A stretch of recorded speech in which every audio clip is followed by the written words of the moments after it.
Morning, Urban Faith. It's so good to be with you once again. I am excited today to have with me an author, a chaplain, a man of God who has an incredible story and an incredible journey to share. And that is Mr. Ronald Olivier. And I am so glad to have you with us today, Ronnie, to tell about your story, this book, 27 Summers. Incredible. Thank you so much for being with us. Yes, sir. Thank you for having me. Very grateful to be here sharing with Absolutely. And so my first question for you, Ronnie, is your story is unique, but I think one of the things you really point out is it's a story of a lot of people who we don't think about often, who are incarcerated, who are young Black men who are going through difficult times, who are being challenged by things. And I wanted to know what inspired you to tell your story in a book, to write the book about your story. you. Well, first of all, I had actually started writing my story while I was in prison. Mm, Um, I really thought it was going to be a book, finished about two-thirds of it, and just wanted to share my story. I just knew one day that I'll get out. And at that time, I had a life sentence, but I was very hopeful. God was doing some things in my life, and I began to write. So I sent two copies home to two different people in case I lost the copy I had. And I lost the copy I had, and wow. amazingly, the two people lost theirs. It's like Wow. what? And so I think it was kind of revived once I was released. I was invited to go to Brooklyn Tabernacle by Mhm. Jim Semmler, a good friend of mine, and just share my story. And I shared my story there, and I was amazed by the response that I had got, Mm. and how it was helping people. I was like, wow, never saw my story as that type of tool. And I was like, man, I have to write a book. Mm. And so, I think it was about my third or fourth time going back to Brooklyn to share my story. And while I'm coming off the stage, and when I finish, people thanking me, I'm praying for some people, and there was this lady in the corner just waiting, and I could tell she was waiting last on purpose. And so she came up. She said, "I know you're trying to get the pastor's office." She said, "But I was here the first time you shared your story." And she said, man, and I thought about, man, that'd be an awesome book. Mm. He said, but I wasn't in position there. She said, just last week, I just became the chief executive editor of Nelson Book Publishing Company. You got to do a book. And I was Wow. like, wow. And so I got our information. And well, she didn't know the day before when I flew in, I was in Jim Semmler's office. He's a well-known author. He has several books out already. And I said, Pastor, I need some help. He said, what you need? I said, man, I have a book in me that I have to get out.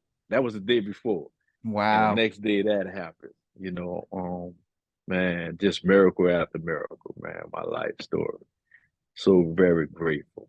Oh my gosh. And And I so there we have 27 summers.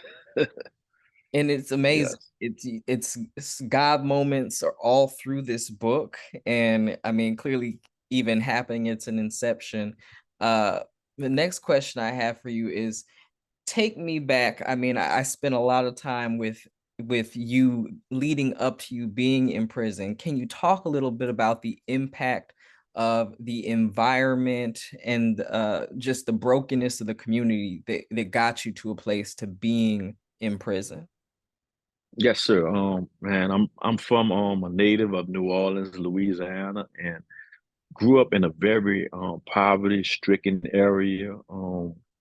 I can remember moving from out the seven ward to the eight ward.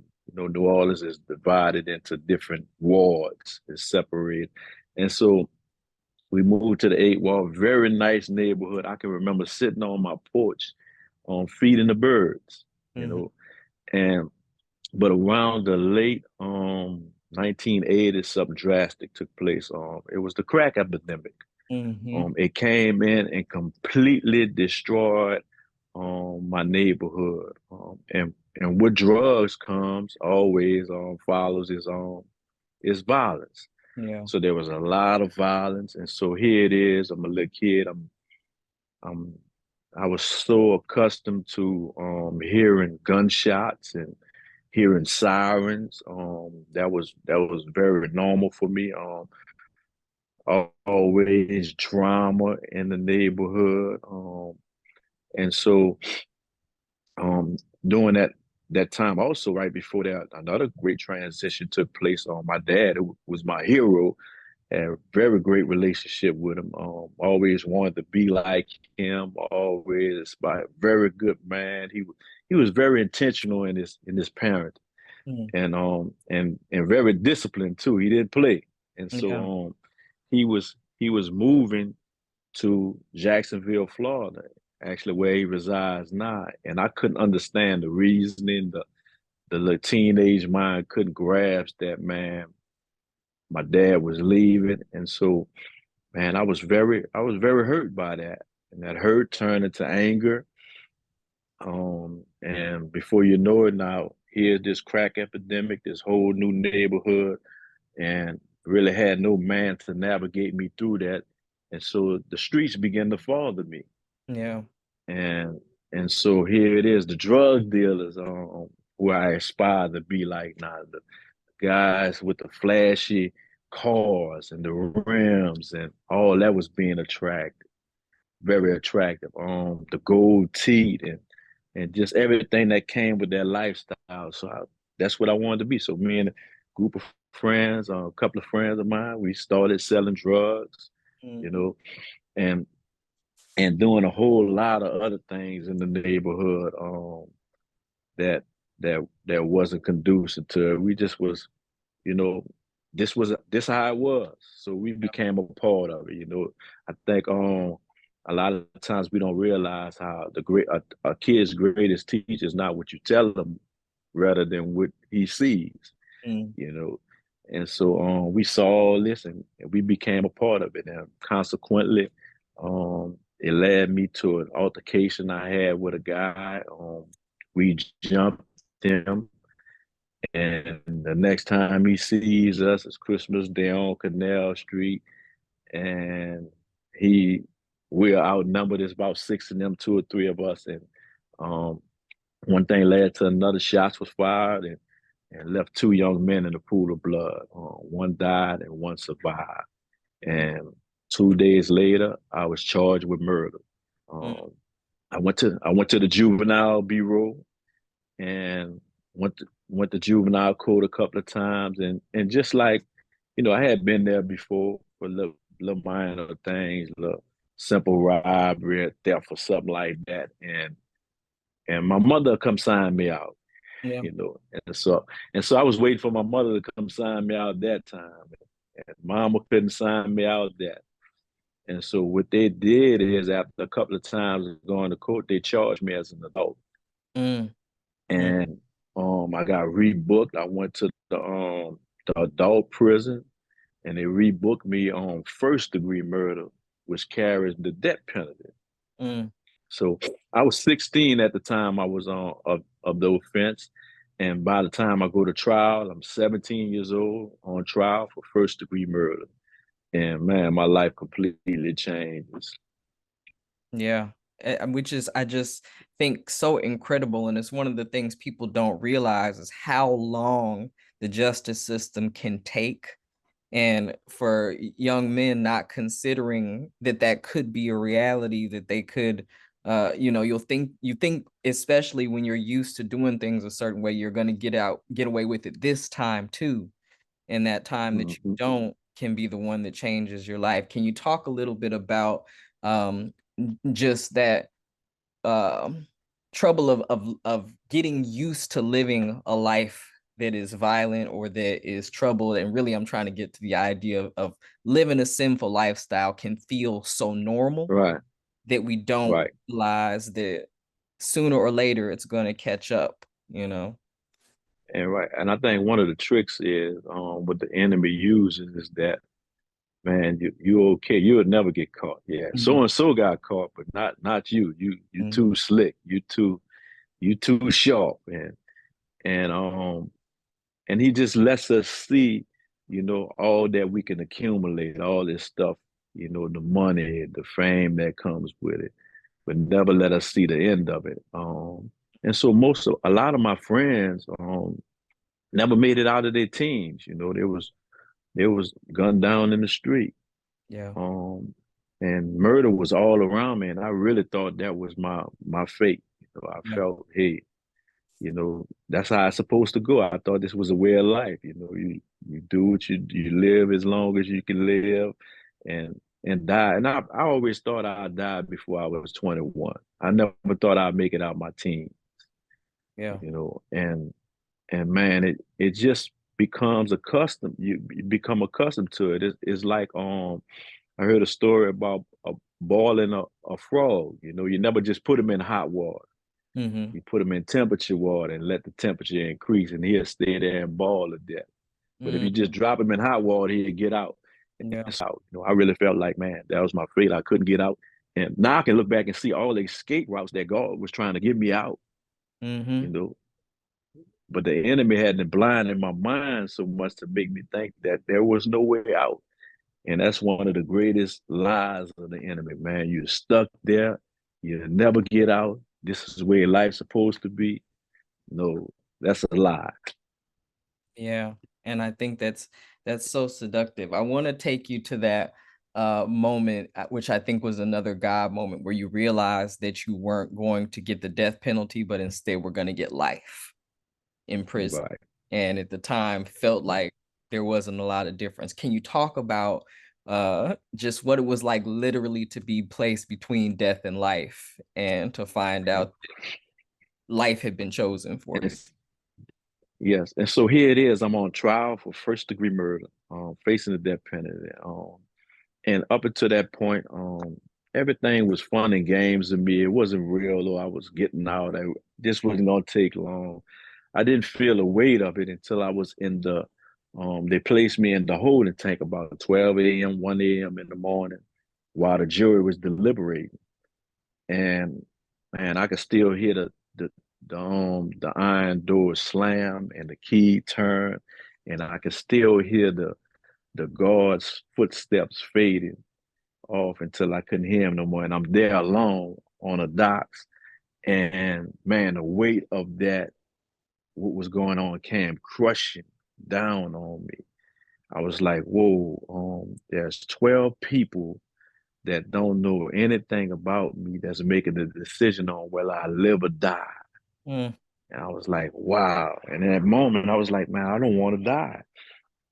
And so, but I believe God used my mother's voice. I heard her saying this so clearly to me. It was so loud in my spirit to where she said, son, if you ever in trouble that I can't get you out, you call on Jesus.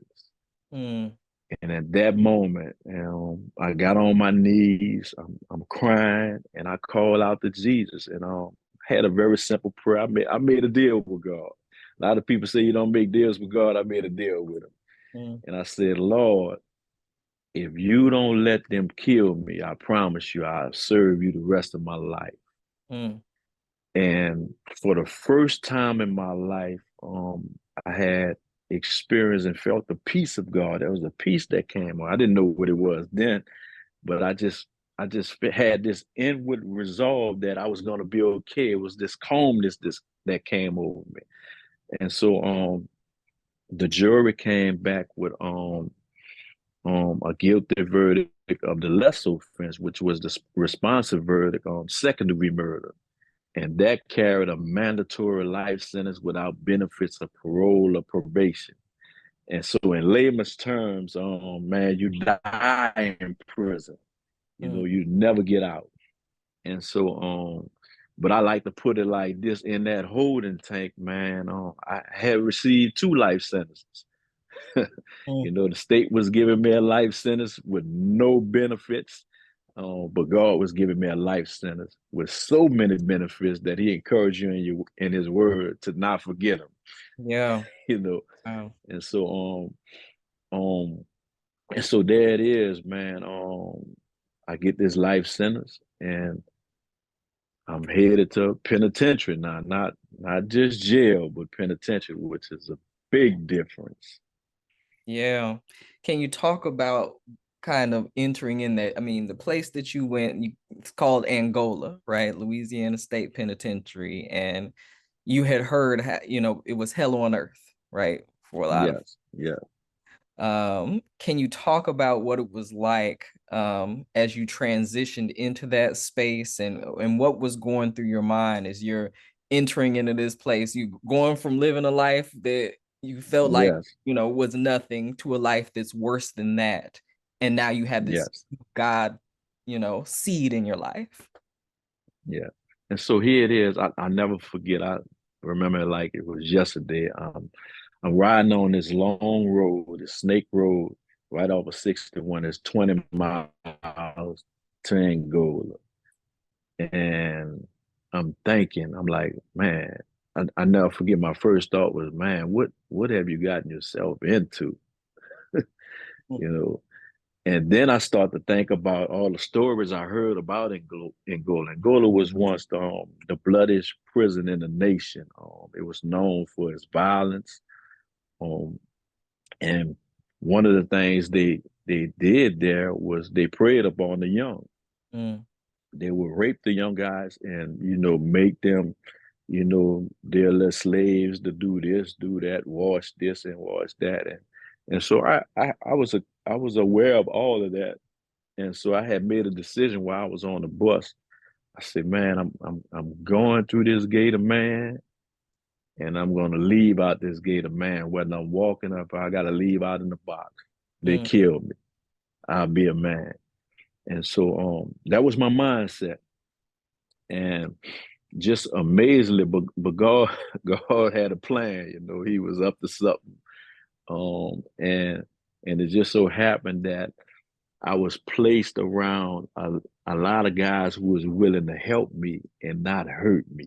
mm, And man, I met some of the most amazing pastors there, mm-hmm. ministers, some of the most smartest, intelligent guys there, and they began to mentor me.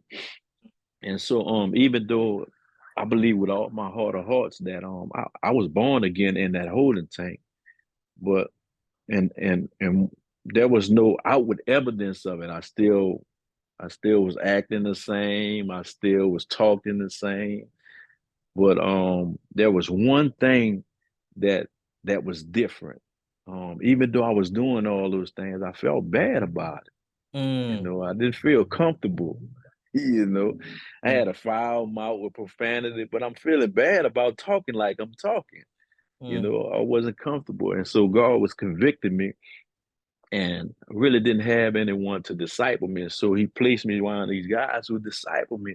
And so I'm starting to learn how important it is to get my mind to catch up with what happened in my spirit, and how to renew my mind, yeah. and how to get in the word, how important it is to read the word of God, to spend time with God in prayer, how important it is to fellowship with other believers. Mm, And so, man, as I started doing that and just just really running after God with all my heart, man, things just start falling off me. mm, The closer I got to him, the more my desires changed. It wasn't that I was just disciplined and, just stop doing this. No, it completely, man, I was completely delivered from things. And guys around me saw it, mm. you know, and and man, God just started changing me from the inside out. Um, and before you know it, I found myself in a Bible college. you Yeah. know, yes, yeah, I'm really curious about that, because I think that I love that your story is not a story of an instant change, right? A lot of times we think that, we give our lives to Christ and then they just get better all of a sudden. But you're living in a hopeless place, holding on to a hope that's like so much deeper than you could have imagined, and transformed over time, and then get right. into position to minister to others. Can you talk about what that kind of redemption that's progressive and then allows you to pour hmm back? Why is that important? I think that's very important because I know it helped me to be patient with other young believers.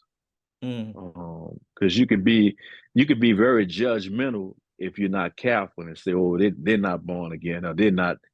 But but when you think about it, just like in the natural, when a baby comes out of the womb, mm-hmm, it the baby looks like what it came out of. mm.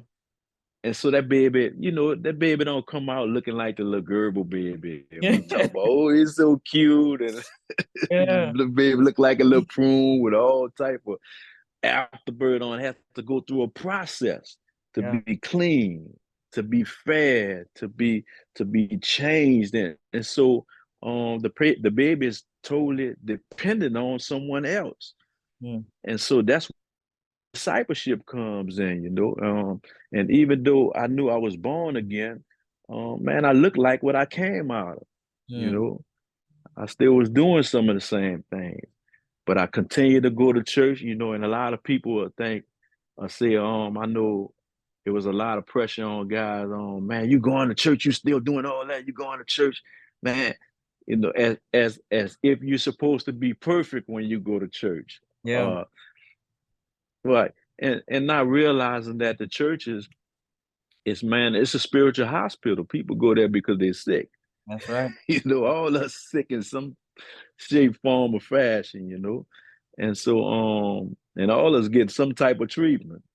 And so you don't wait till your arm, if you break your arm, you don't wait till it get well, then go to the hospital. Yeah. That's absurd, I'm Mm, going to get some treatment because I'm broken, because I have all these issues, because I'm messed up and I'm wrapped up in sin. That's why I'm going to church. yeah, And man, we need to have people with that understanding when guys get to church to help them, to disciple them, to love on them, to get them where they need to be. And that's what God's done for me, man. They discipled me. They was always there for me. They didn't judge me. They kept pushing me in the right direction, kept praying for me, you mm, know, and kept being there for me. And man, that's so important in helping young believers because they look like you know they'll if you just look at them you'll think, man, they're not nothing really changed in them, yeah. but something did happen in their hearts, and it takes it's a process, and that what's going on the inside coming on the outside where you can see it and enjoy it. So last question I ask about your journey, and then I got a couple of more questions. But when you got to the place where you realized that you could be free again, can you talk about that process to go from literally life sentence, no benefits of parole, there's no way you're getting out of this, and you build a life and you find out that freedom is a possibility for you. Can you talk about what that was like and was going through and you? and so he, yes, and so here it is, I'm in prison. First of all, I got a sense of purpose. Mm-hmm. I'm actually learning to love and enjoy life, Mm. you know, even while I was in prison, because I found purpose. Yeah. And so that confuses a lot of people because they're like, you in prison, you're in jail. Yeah, it has nothing to do with my geographical location, but what it has to do with who is in me, you Mm. know, the hope of glory. And that's what makes the difference. And I can do anything through him and live anywhere and be at peace. And so here it is. I'm walking in purpose in prison. Mm. And I never forget, I was on a missionary journey. I went to another prison to pastor a church and a sister chaplain. That's a whole nother story. Yeah. And here it is. That's amazing right there in itself. And so here it is, God really placed on my heart to do a prayer service. They had a lot of guys who were bored out of court, had all these years. Um, I'm talking about a lot of good brothers who God hadn't changed their life, who will be productive citizens. And so I put a fly out in all the domes telling guys to come to the press service that you may be barred out of court, you may not have anything in the court, but man, there's another judge we Mm, can go before. You know, he's the judge of judges, my and told him God. bring the transcript, the rap sheets, and we're gonna place it on the altar and just give it. And man, amazingly, the it was a huge response. And man, here it is, these guys with all their legal work on the altar. Man, just think about that for me, because there's a law library, and for a guy to pass up the law library to bring it to the chapel, his legal work, that's some faith right there. Yeah. And Wow. so man, we begin to pray. We had scriptures all around the wall where guys can walk and just declare the word and promises over their life. And man, I'm talking about the presence of God came in there so heavy. I'm talking about he showed up. Mm, And and so after that, man, amazingly, man, that was like in 2009. And so after that, man, so many guys were just going home. Guys who wasn't in court, that don't even know how they calling him mhm, to go home. And so we just rejoiced with them, and me and my assistant pastor both had life sentences. We actually had got waivers from the Secretary of Corrections to go there because life sentences wasn't allowed there. mm, Only mostly in Angola. And so we like, man, our turn coming. We rejoice with them. And behold, after about 2.5 years, I stayed on that missionary, 3.5 years, stayed on that missionary journey. I went back to Angola. And at 2012, the United States Supreme Court came down with a ruling in Miller versus Alabama that said it was unconstitutional to give a juvenile a mandatory life sentence. wow. Said it violated our Eighth Amendment, which is cruel and unusual punishment. It talked about, man, how a juvenile is more than likely to be rehabilitated than an adult because of the frontal lobe of their brain is not fully mature yet. It's not fully developed. And that's the part of the brain that helps you appreciate risk and consequences. And so Mm, that's why juveniles do some real crazy things. yeah. And so all of that was in it. And so that made my sentence, the life mandatory life sentence I had, it made it illegal now, Mhm. you know. And so I filed a motion to correct an illegal sentence and got granted and went through this hearing process. And man, it was so amazing. But I think back at the time where there was no light in the tunnel. Mhm. I talk about this in my book, but there was a light in the tunnel. Yeah. It was no light at the end of the tunnel, but there was a light in the tunnel. Mm, And yeah. I embraced the light in the tunnel, which is Jesus Christ, man. He is that light. And Yeah. he took me every step of the way to out of that tunnel, man. And just amazing, man. Just amazing.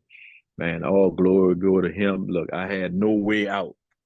I was Yeah. barred out of court. My case had went all the way to the United States Supreme Court, and I got denied. And so there's no other exit, Yeah. you know. And so Wow. that solidified that, man, you're gonna spend the rest of your life in prison. And But God God made had a way another out of plan. no way. Wow. Like, Yeah, yes, absolutely.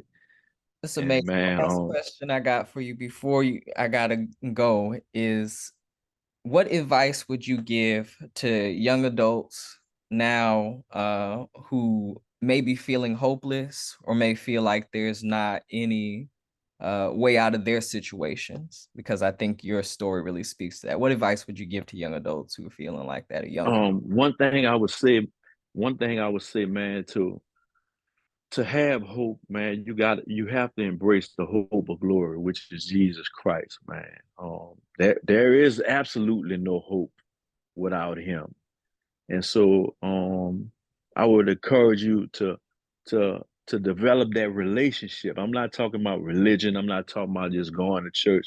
I'm talking about having a real personal relationship man, where you're spending time with him. You develop your ear to hear his voice, to distinguish his voice from any other voice, Mm-hmm. and allow him to lead and direct you. They got some things. I was in prison, God said, look, don't go that way, go over here. You know, and something that happened over there. A Yeah. guy get jugged up or killed and all this other thing. And he was leading and protecting me in the midst of chaos, Wow. you know. And he would do the same thing for you, man. He's not a respecter of person, but he is a respecter of faith. He's just looking for someone to believe him at his word. Mm. And I promise you, God will do exceedingly abundantly above all you ask or think. But it's going to be according to the power that's working in you. You got to let him work in you, work in outwardly. And so I just encourage you with that. Thank you so much, Ronnie, for your story, for your time. 27 summers is a very 27 summer. That's it. there it is. And I can't help but to think about your book and think about Nelson Mandela, who spent 27 years in prison, Wow.